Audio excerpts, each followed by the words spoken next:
Hi, we continue in Luke 7 today with the second half of the male-female pair that begins our section here. And this is one tightly connected, as we'll see from the first words, where Luke makes very explicit that this is really the second half of the story that we saw last time.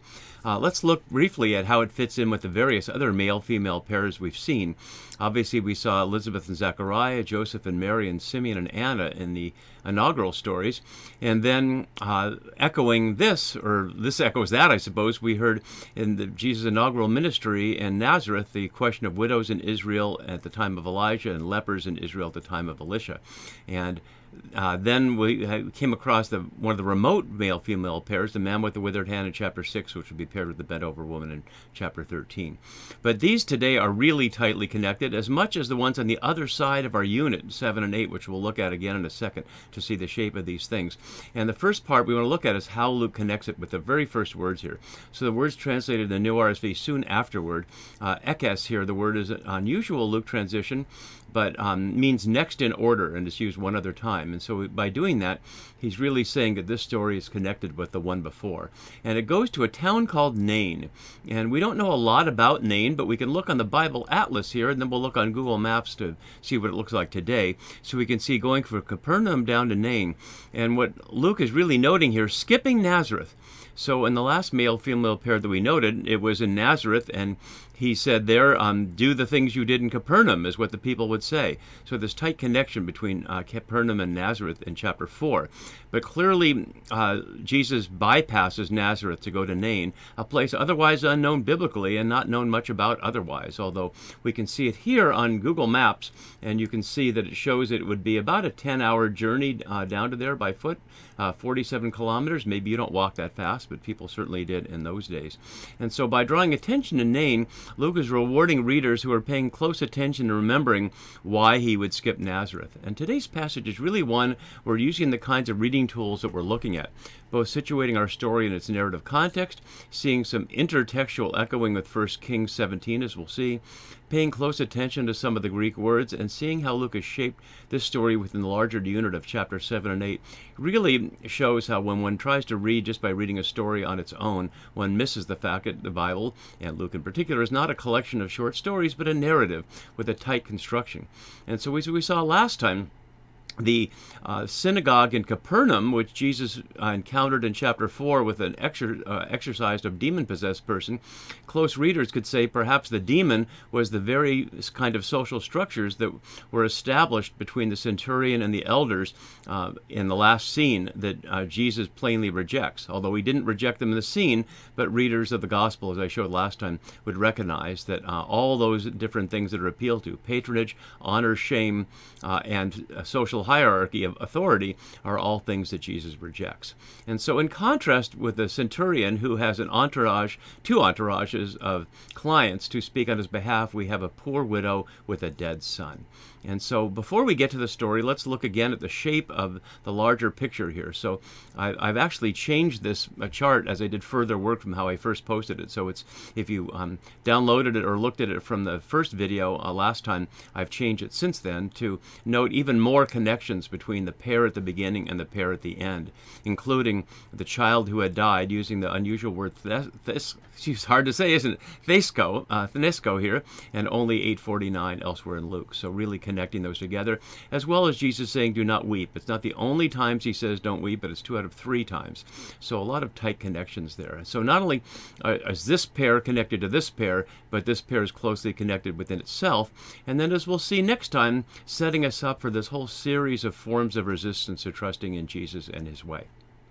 So another aspect of the story that I want to draw attention to as we begin to look at it is how many Greek words are found in this passage, only in this passage or first here in Luke, and sometimes only in the Bible. So as I already mentioned, Nain is only here in the Bible, and in verse 12 we'll see a whole series of words, 5 words in verse in one verse, they're either first here or only here in Luke. And why is Luke using such unusual vocabulary? Well, as we saw, and I'll go back to it here, this is one of the few passages in this section that's unique to Luke, that he didn't borrow from Mark or from the common source he has with with Matthew, Q. And so that was what the last passage was, and we looked at how it was similar and different in the Matthew version, and we'll see that next time too, the question of John the Baptist and the response, and we'll see how those are similar and different in Matthew. But this is a uniquely Lucan passage, and so it shouldn't surprise us that Luke uses his own vocabulary here. And Luke, more than any of the other gospel writers, uses a wide vocabulary, including a number of unusual words, perhaps to appeal to what we understand to be his audience of relatively educated or in the process of being educated young adults who are being trained to take their place as members of the Roman Empire and the machinery to keep it going. And Luke, of course, is trying to convince them to be part of the Jesus movement and to leave behind their status and privilege in the Roman Empire, like the centurion in the last passage doesn't seem to do. And that's something we'll see contrasted later. So we'll look at some of these individual words as we go. And of course, this involves a widow. That's not a surprise. We see it in verse 12. So let's look also at widows in Luke and see how this story of a widow fits in with the other stories of the widow. So the ones in blue here are the only actual widows. Anna in the beginning, and this unnamed woman here, and the woman who is putting in 2 coins who they only see going by, who was also unnamed in chapter 21 when they're in Jerusalem. And the other widows are simply referred to. The ones we noted already, the widows in Israel, which is both the echo of 1 Kings there, but also the echo of it in our passage, as we'll see. And then the widow and the story of the unjust judge, and then the widows in the theoretical, hypothetical question of the Sadducees about Levirate marriage there, and then in connection with that one about the scribes who devour widows' houses. So also important to pay attention to is the Hebrew Scripture background. Because, as we can see, widows are often associated with other marginalized people who are helpless unless society comes to their aid. Orphans and strangers. Strangers also sometimes translated as, quote, aliens, or here resident alien, but we might just say immigrants, or perhaps more precisely, undocumented immigrants, in the sense of people who don't come with a, quote, unquote, right to be there, but seem to have nowhere else to go for whatever reason. And so all these groups, children and women without husbands who have died, and then unprotected strangers, are all people who are dependent on the hospitality and generosity of a local community for their survival. And so that's the perspective of Yahweh throughout, especially in Deuteronomy. We see several examples of that here. You shall not deprive a resident alien or an orphan of justice. You shall not take a widow's garment in pledge.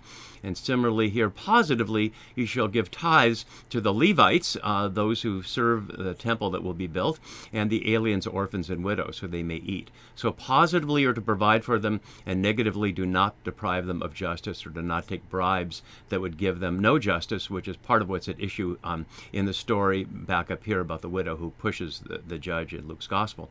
And then we see it also echoed in the Psalms as just one of the basic attributes of Yahweh. Yahweh is the father of orphans and protector of widows. And then in prophets, for example, Isaiah, Jeremiah, and Zechariah, we see the same thing echoed here, connecting the orphan and the widow and the strangers all among people who are most deserving of and recipients of God's care. And so, of course, Jesus, embodying the God of the Bible here, ought to be providing that care, and he does, and that'll be the very question that comes up when John the Baptist asks the question from jail in the very next scene. So, let's go back to our story before we look at a couple more of those tools to help us. So soon afterward, in the next order, he went to a town called Nain. It's probably more like a village, but Luke, for his audience, calls it a polis, a city. He often does that with things that the locals might call villages or tiny places. Nain isn't really what we would call a city, nor what they would call a city. It was too small for that, but Luke is fitting with his urban audience. And now the disciples are named along with the crowd. So the disciples are there for the first time in a while, and the large crowd that went with him. And note the language of movement in this section here. So he went to a town, the large crowd went with him, he approached the gate, and then he came forward and touched the bier. So a number of details of movement through which Luke shapes this scene. And so we note that as Jesus approached the gate of the town. So here's an image, not of the gate of Nain, because archaeologically we've not found it, but of the town of Dan nearby. And you can see that when we see a gate, it's not like we might think of a yard gate. It's a formal entrance to a town, and it's also the place where people sought justice. And so we see another situation later where a widow comes to the gate to seek justice from the judge, and the gate is where people would gather for gossip or to find out what's happening, and of course to watch for enemies and other visitors who might be approaching. So in this image from the artist Tissot here, we see a huge crowd gathered around there as this woman's dead son is being removed from the town in preparation for burial, and Jesus with that. And of course the narrator here tells us both in verse 11 there's a large crowd, and with her was a large crowd in verse 12, in case we missed that. So the image here really conveys that. And the poignancy of it as well, because here she is with a large crowd, and yet she's alone with her dead son and no husband. So let's go back to our text and look at the details. So, the gate of the town, a man who had died. And the word for man here, who had died, theknikos here, is again one of those rare words. It doesn't specify the gender here, although we'll be told in a moment he's her only son, so we know that there. Here it's just simply someone who had died, was being carried out, and of course that continues the sense of movement there, and one of the rare words, as we've already seen. He was a mother's only son, monogenes here, which is famous for being in the prologue of John, used in doctrinal arguments about Jesus' relationship with God. But that's not the issue here, although many scholars have tried to see the parallel in this story with that of Jesus' death and resurrection. And fair enough, because we also know Jesus is an only son, but of course Jesus didn't raise himself from the dead, so it's not exactly parallel. But it does raise the sense that right here in chapter 7, right in the middle of things, not in any culmination moment like the raising of Lazarus at the end of the book of signs in John 11, but right here in the middle of it is Jesus' most spectacular action of raising somebody from the dead. And it's commented on, but not with the spectacular response that one might imagine, unlike healing to blind people or people who can't walk or lepers and things like that. So what could follow more spectacularly than this? And that's maybe what leads to John the Baptist's question in the next scene, as we'll see. So we're told not only is he her only son, but she's a widow, highlighting that she's lost both men who would be able to keep her going over time. And there's this large crowd, as we saw.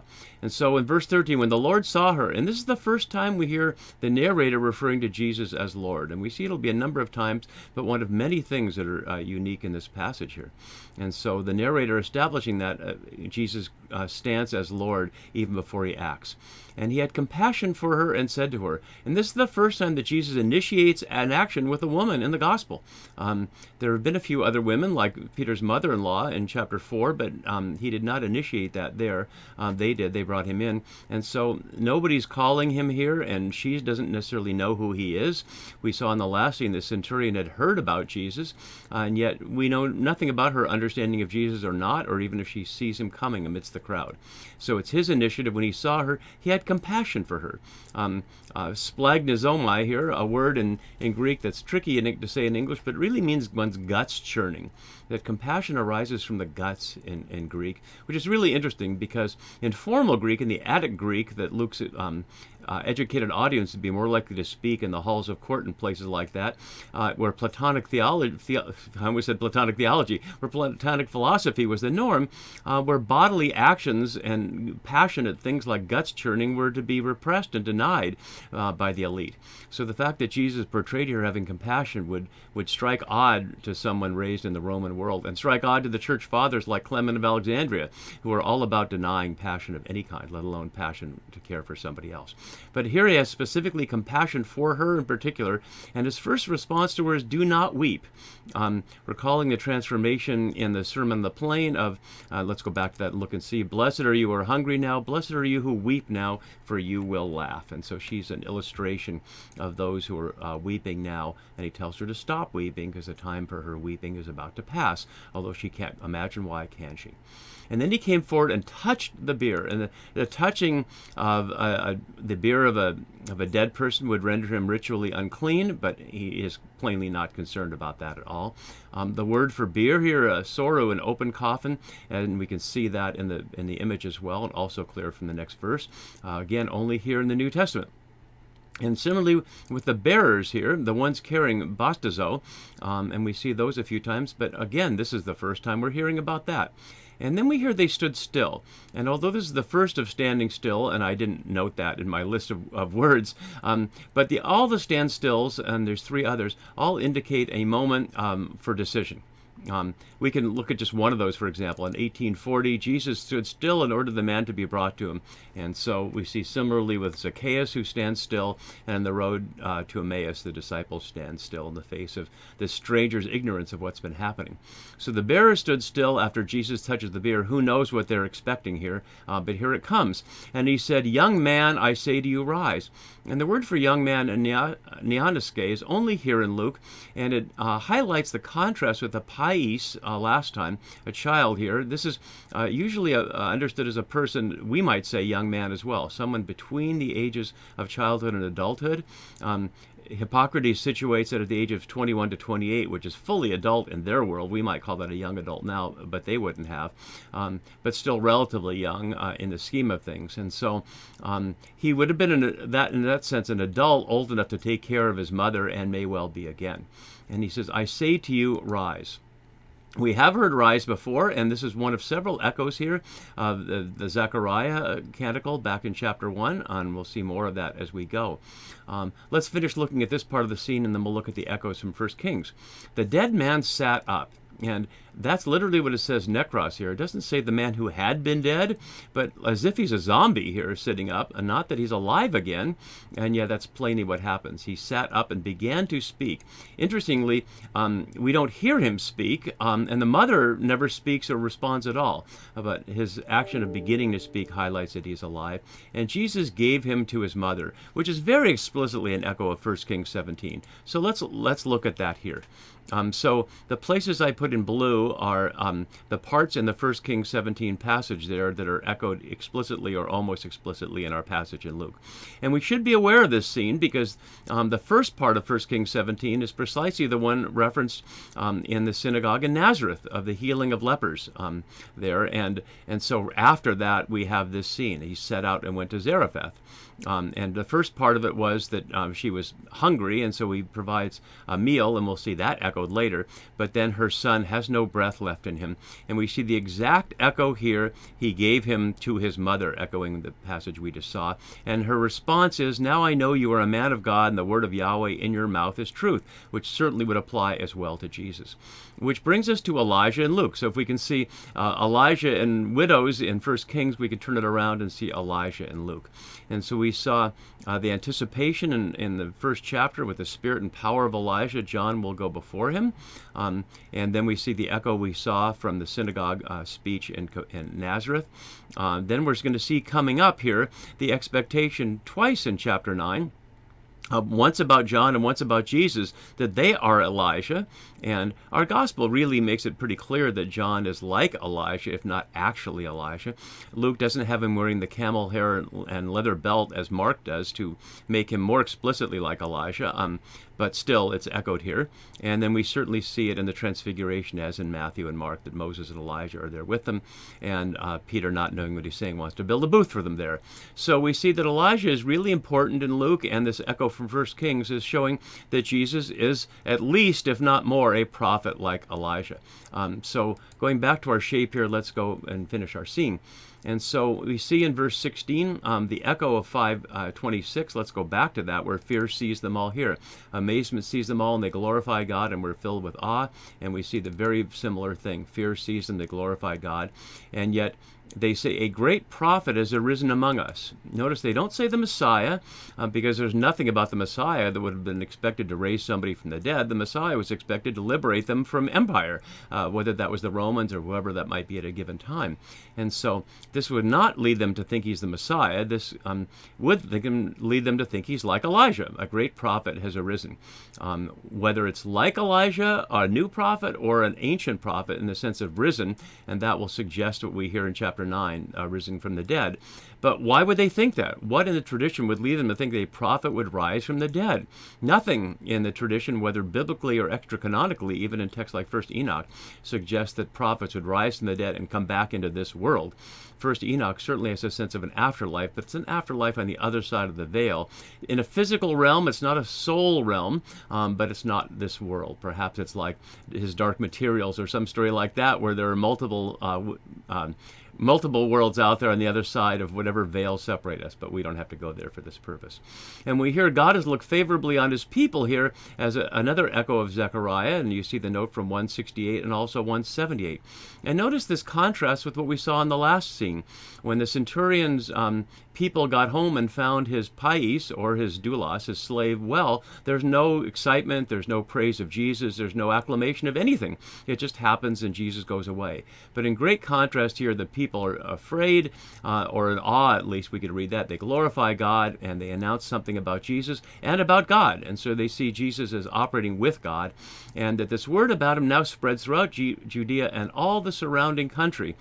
Judea here used many times, but as many scholars have noted, not for simply the area in the south where Jerusalem is, but Luke's way of referring to all of the Palestinian region as Judea and all the surrounding country. And we don't know how far that might mean, the surrounding country. But this word that Jesus could raise somebody from the dead is spread, and perhaps that's exactly as the disciples of John report these things to him that leads John to ask the question, are you the one who's to come, or are we to wait for another? And we'll see that exciting story next time. See you then. Bye-bye.